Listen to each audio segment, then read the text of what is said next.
What is up? Welcome to another episode of the Sloppy Syndicate Show.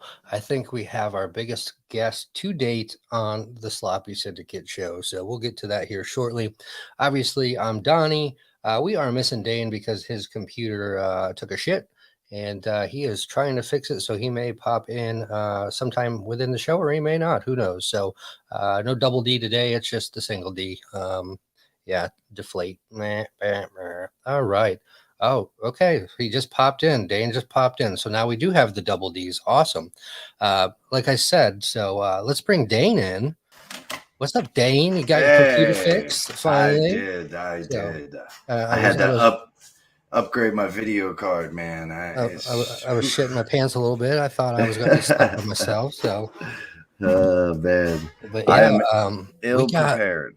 you came prepared or you're not I am prepared. I'm ill prepared, my man. Oh, okay. That's all right. That's all right. I'm That's the I, Sloppy Syndicate show. So I whatever. worked my ass off to be here. That's all that matters, right? So, Yeah.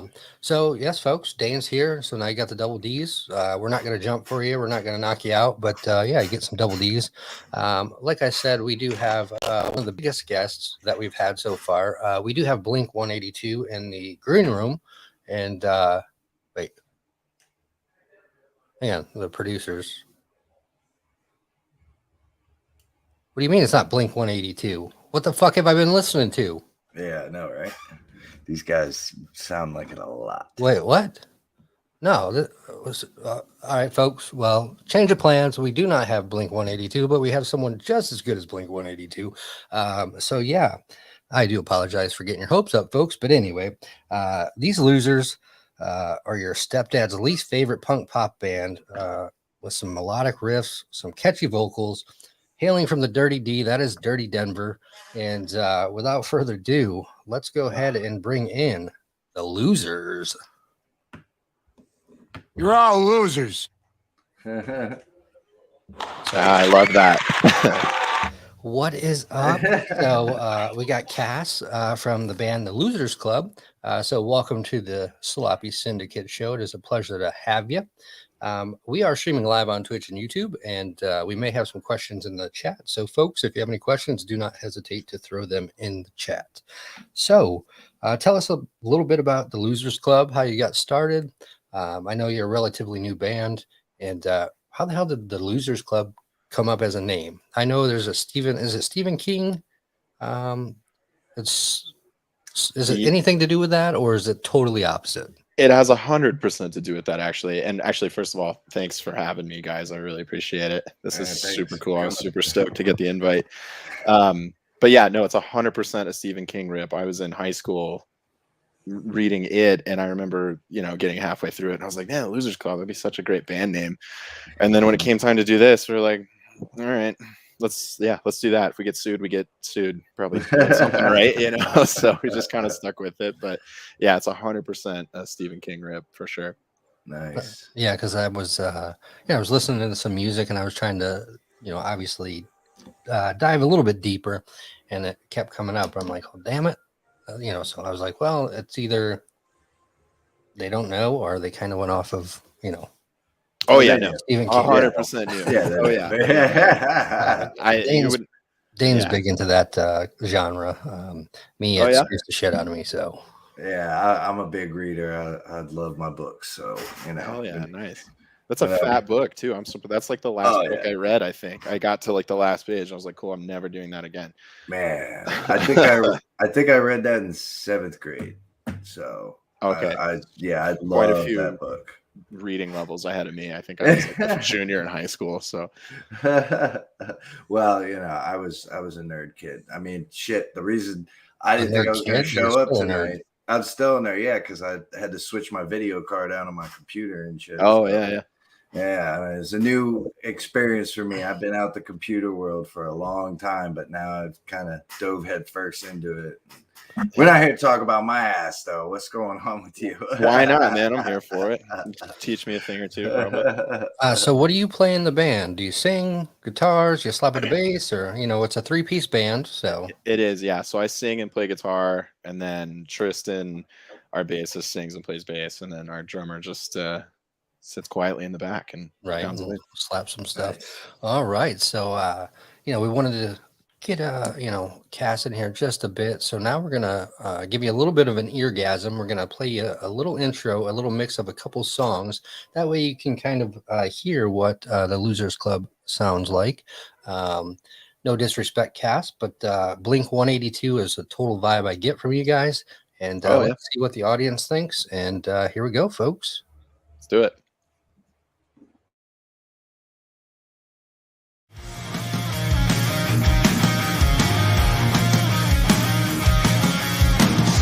Chicago and I don't wanna press my luck. Don't tell me she's walking home alone. Downtown I made it up to Pearl Street. Everybody knows the summer got the best of me. It seems cross my heart till I change my point of view to new. Or something tells me that I might be a Montague. She's from Chicago.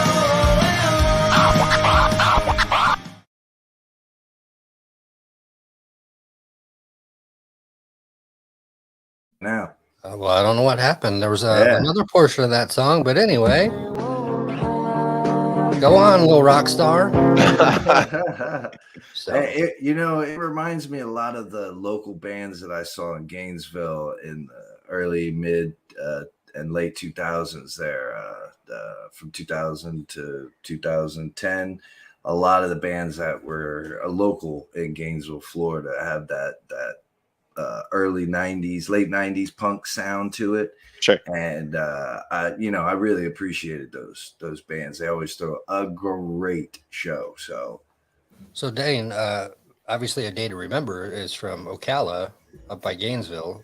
Or no, they're from Gainesville. They're somewhere up there. Did you ever see them before they blew up? Who's that? A Day to Remember? No, but I did see there was another big ass band, and I saw them at a house party in the backyard. Damn, I forget what the hell their name was. But the next party I went to, I was a freshman. I drank a little too much, and they were doing a keg throwing contest. That's very Florida. Yeah. and I think it was my third party ever in Gainesville, and I picked up the keg and I tossed it, and allegedly, boom, it went right into somebody's drum set. And I went, oh shit. And I started running before it even landed. And I gotta tell you, I took off it, and I saw the entire party empty out looking for me. Yeah, that's when you know you're in some shit. Man, drummers are scary too, man. I would run too. I felt worse about fucking it up than I did anything else, because I didn't need to do that shit. So right. I mean, yeah, and like I say, I was freshly new there. I was like, oh great, now I got to move back home. This is bullshit. Yeah, way to fuck it up, Dane. Jesus. I know. Like, what the fuck? Come on, Dane. Shit. I know. Hey, you got to take one every once in a while, you know. Oh, 100%. Yeah, maybe two. Where are you guys at now? Are you still both in Florida? Yep, I'm Orlando. So. Oh, nice. I'm in Tampa. Oh, nice. Yeah, it's getting packed down here, man. I just drove over here, and there's so many people here now. Yeah, I think it's still around 10,000 people a day move to Tampa, Florida. So no shit, really? Yeah, it's really blowing up around here. People are all over the place. Shows are bigger, harder to get into, even local people and everything. So Archie, you get a little against me in there? Let us know. What's up, Arch at Mundo? Pleasure to have you in here. I ain't seen you in a long time, brother, but good to have you. Yeah. Florida sucks. I mean, it doesn't suck, but it's getting extremely busy. Yeah. And hell, if there was no traffic, Dane and I'd be 20 minutes apart, but with the traffic, it's about an hour and a half. So yeah. The heat makes people crazy down here too. And man, I'm telling you, I get a little anxiety when people want to argue with me at gas stations and shit like that, because everybody got a gun down here. And for sure, man. And Cass is from Denver there, Dane. So I love Denver. I spent a while out there, man. I was at the was it the Four Seasons? They have places that you can rent out of there. My aunt rented a place. Okay. And man, I wheeled my ass down to the improv there just about every other night. I loved it out there, man. Sure. I met Sinbad out there. Oh, did you? Yeah. It's a shame Tristan's not here. He's got a great story about seeing a Sinbad on a date, and yeah, I don't know. He just seems to camp out here. I don't know. Sinbad's always in Denver. I saw him at the comedy club, and I got little big balls in my britches and just wheeled back into his green room. Hell and yeah. Security came over and goes, "Excuse me." I go, no, it's okay. I'm all right. And he goes, "Oh, okay," and turned around and walked away. Only Dane. And I went in there, and I remembered that my aunt's best friend dated him in college or whatever, and I brought it up to him, and he goes, "Oh yeah, she fucked up my brother's fur coat that night, his brand new fur coat." And I was like, "Oh, I'm sorry, man. That had nothing to do with that." Yeah. So he wasn't pissed at you? No, he ended up right. calling me out during his show. After a show, we talked for a couple hours. He was telling me about shit that was going on in his life. It was pretty tight. Oh, Archie was asking if it was Against Me from Gainesville. So it's Hot Water Music. Okay, I get you, Archie. All right. Yeah. But I mean, while I was out there, I also met Iggy Pop, Tenacious D. I apparently met Snoop Dogg, but I don't really remember it. So does anybody remember meeting Snoop Dogg? I feel like yeah, I was so hyped up about meeting Jack Black and Kyle Gass that I kind of had too much to drink after that. We're sure that's what it was, Dane. Too much to drink. Well, I was in Denver, so yeah, I was gonna say welcome. Yeah, but yeah. Oh, I accidentally took a 1,000 milligram bar and had no idea. I thought I was taking like 10 milligrams like I usually did. Sure. Ate the whole 1,000 milligram fucking bar. Freaked out for 2 days. Yeah, it'll do it. That'll do it. But yeah, I don't know why this seems so appeasing to me, but it's probably the dumbest thing, like once I tell you. But if I could move to Telluride, I would totally go to Telluride. I'd be a ski bum, ski all day long, and live in a shack, and then like drive the snowcat at night for my job. That'd be like the most peaceful life. Like just, and then if you want to smoke pot all day and be a ski bum, whatever you want to do. Absolutely. Yeah, we all got to grow up, I guess, and have real jobs. What the hell? But anymore, do you? I don't know. Right. Yeah, nowadays, as long as you can make it through your computer, you're right. I agree. Yeah. OnlyFans didn't treat me well, so I had to find some other avenues. But yeah, it's definitely not for everybody. We tried too. Yeah, my feet just don't do it for the folks. But there's not many people that have that handicap porn out there too. I thought it'd be bigger. Right. Dane in his little wheelchair. It's worth a shot. So what made you pursue music? Did you have a family member that kind of played in a band? Was there that one band, that one song that kind of got you addicted and you're like, I'm going to be a rock star when I grow up? Well, both.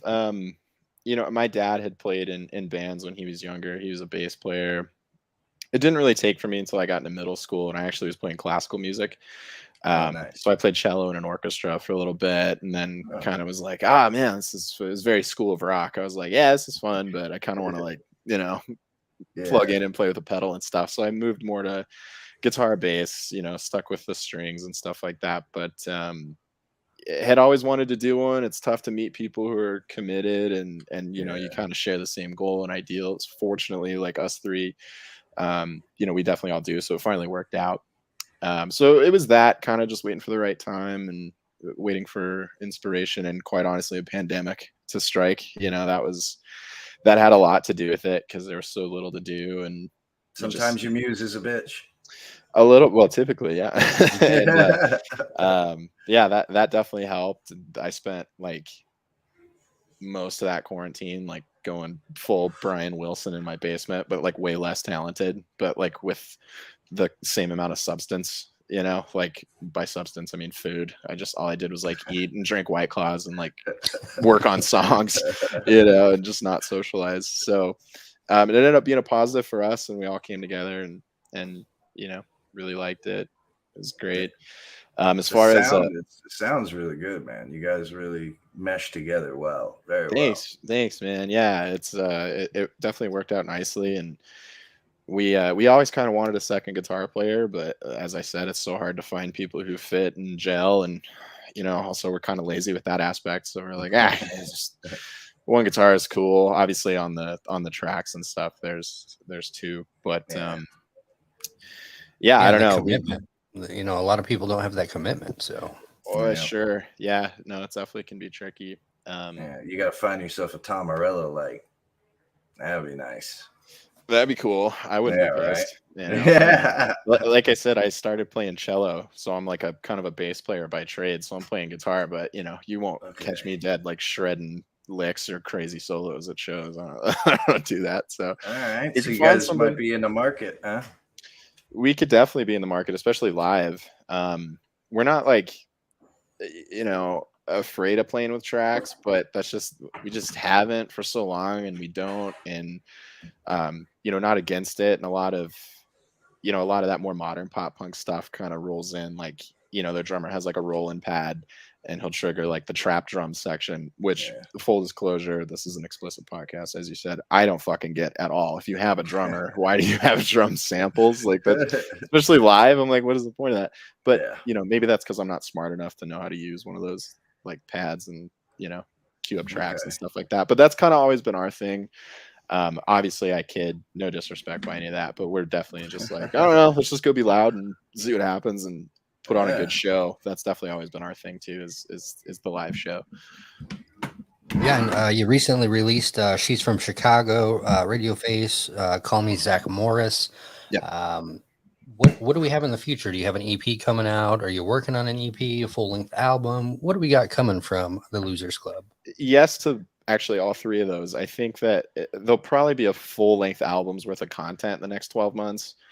But we're a small band. It's new.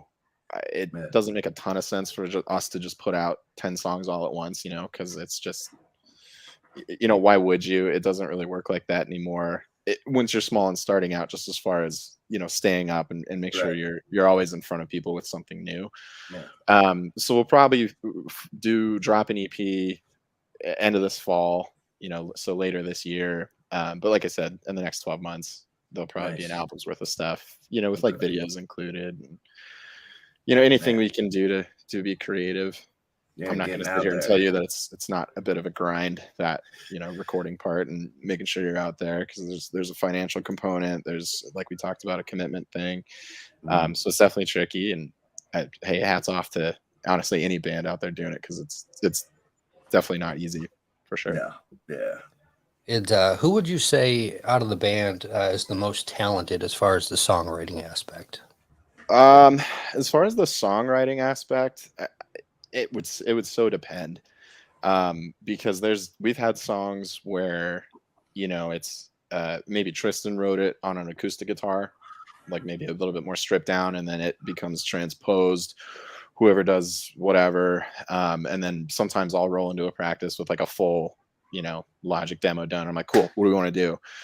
So it really depends on the song. I will say all three of us definitely, like, by the time the song's done, have put their stamp on it. Like, there's never somebody who's like, okay, you do it exactly this way, and we already thought about this. Like, it's very cohesive as far as, tracking and rehearsing, especially when new stuff comes up.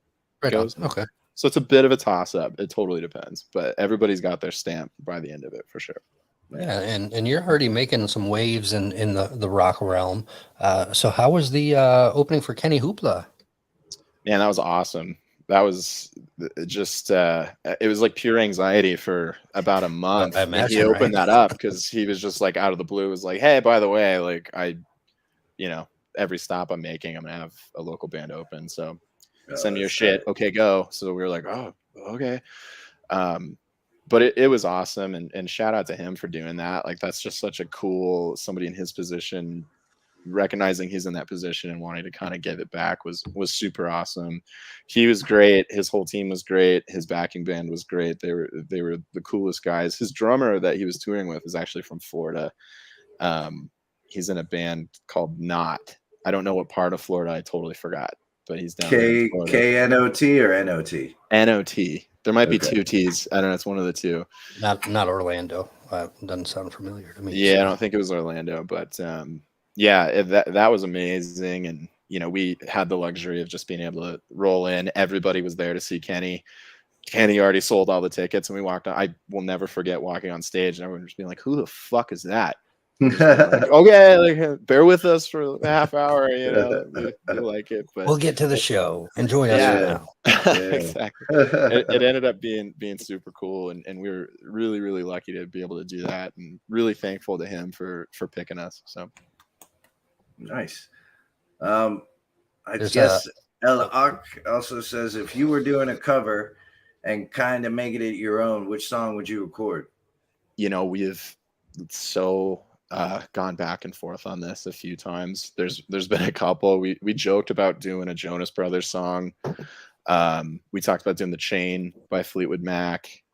And then lately it was it's that John Mayer song, Waiting on the World to Change, but obviously like sped up a little bit just because I'm like, that's kind of, like for me with the covers, I'm like, if we're gonna do one, let's do something, Can I give you a couple suggestions? Please. Yeah. What do you got? How about Explosivo by Tenacious D? I think that would sound good, punk.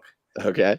I'm trying to think. I don't know if you've heard In Hell I'll Be Good Company. I don't think so. By the Dead South. I don't think so. Doesn't sound familiar. It's very like campfire music, like banjo, guitar, cello, like that kind of thing. And I think it would sound really good with like a punk flair to it. Cool. But my number one pick for that would be Explosivo. I would love to hear that. That would be fun. I'm going Barbie Girl or Blue. I love on a blue house and a blue window. Something. Yeah. I don't. There's so many good ones. I think that would translate well, but I don't know. We'll definitely get around to it. I think it'll be one of those like we release with like two of our singles that didn't do so good, and then re-release them with the cover. But yeah, we'll definitely do one. That's probably part of the next 12 months for sure. So how many ex-girlfriends, stepdads have you pissed off to be, the stepdad's least favorite band? Collectively, all three of us, I don't want to know. Me personally, at least two.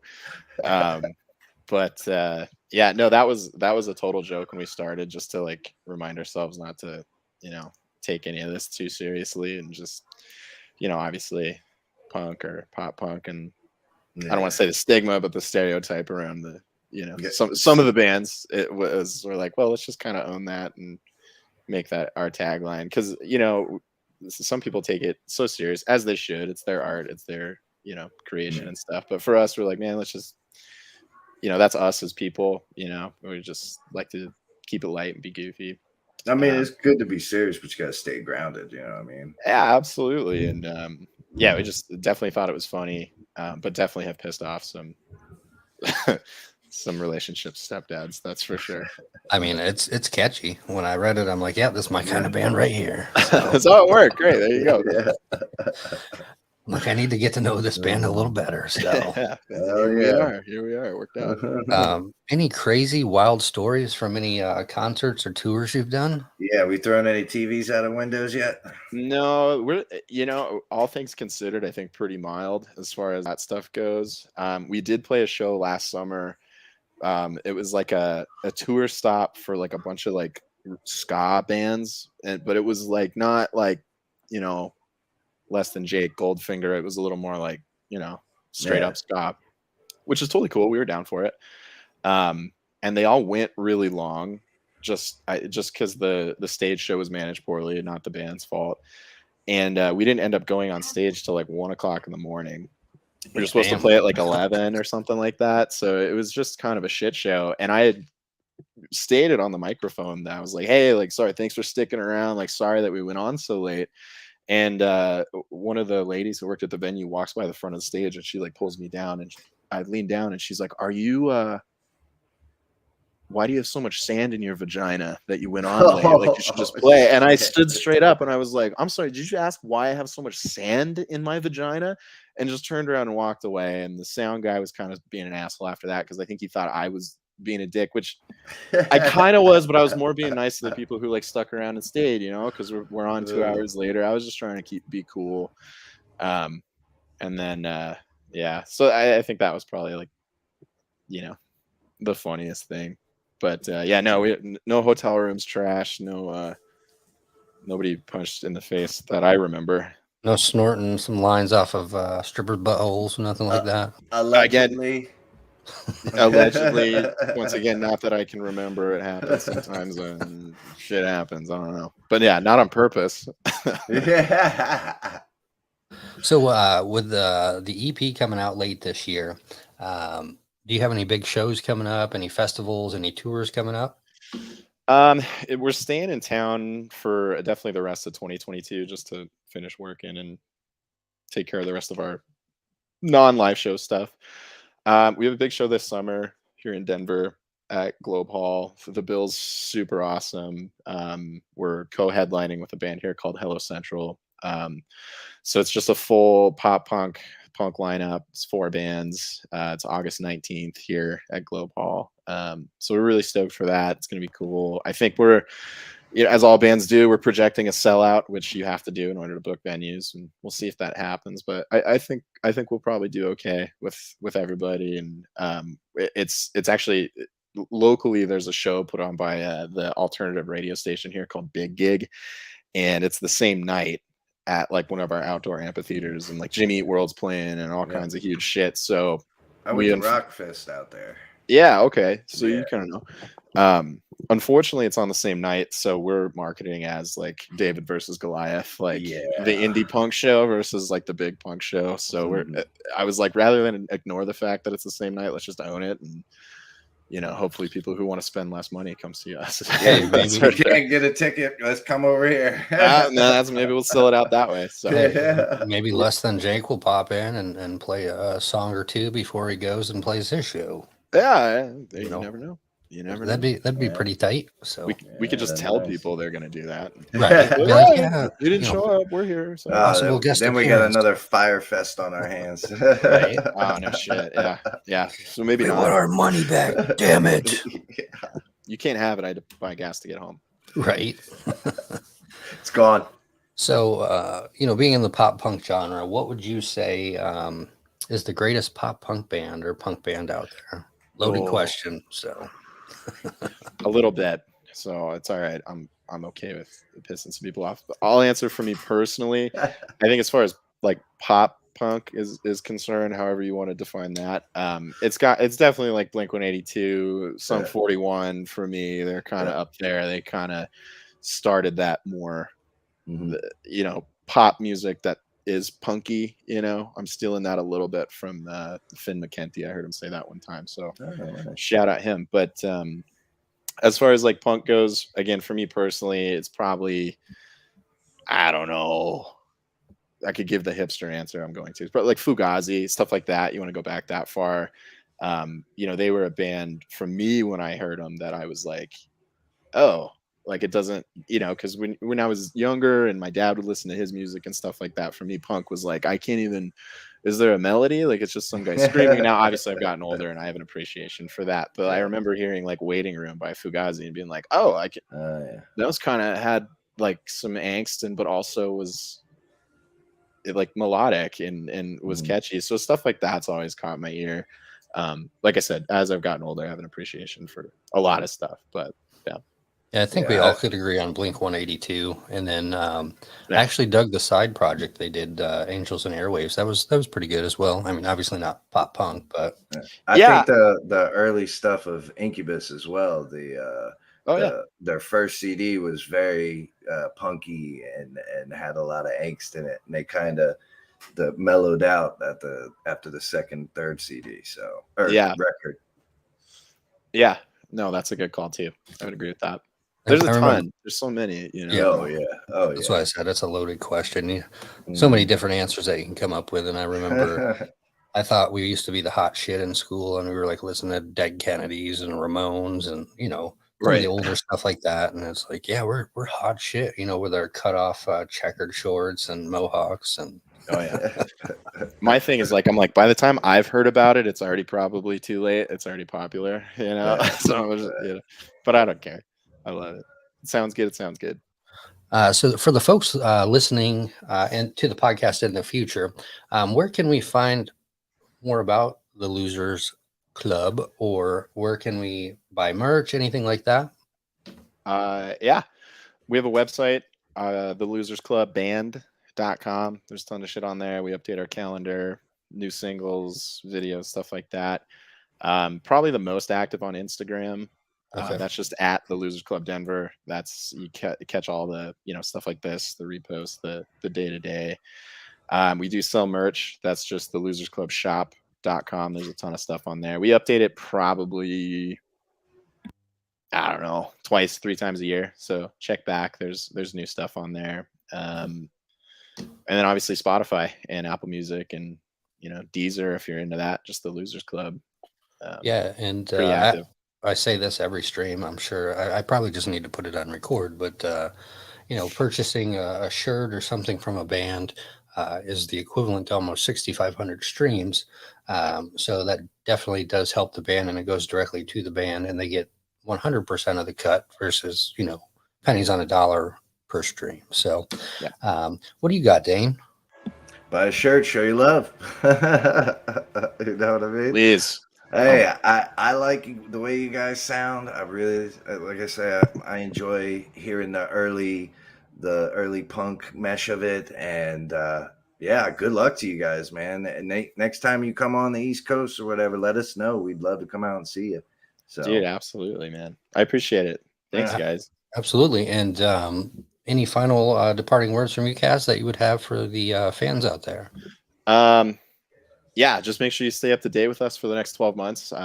Hopefully you won't be disappointed. We're aiming for probably a 80% approval rating, so there might be a couple duds in there, but hang with it.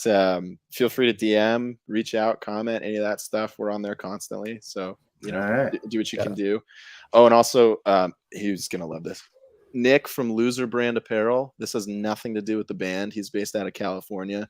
Loves the scene, loves punk. He has probably some of the coolest, funniest t-shirts I've ever seen. So check him out. Loser Brand Apparel on Instagram. He's a cool guy. So did that used to be a skateboard attire or back in I think he, as far as I'm aware, he just started it recently. Okay.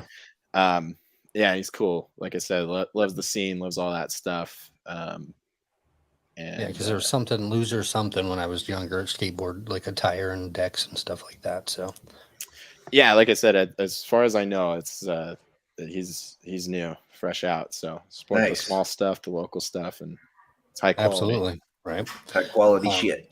And obviously, if you watch the show, hang on, we got a comment to you. All the best for you guys from Russ. That's what he's wishing you all the best.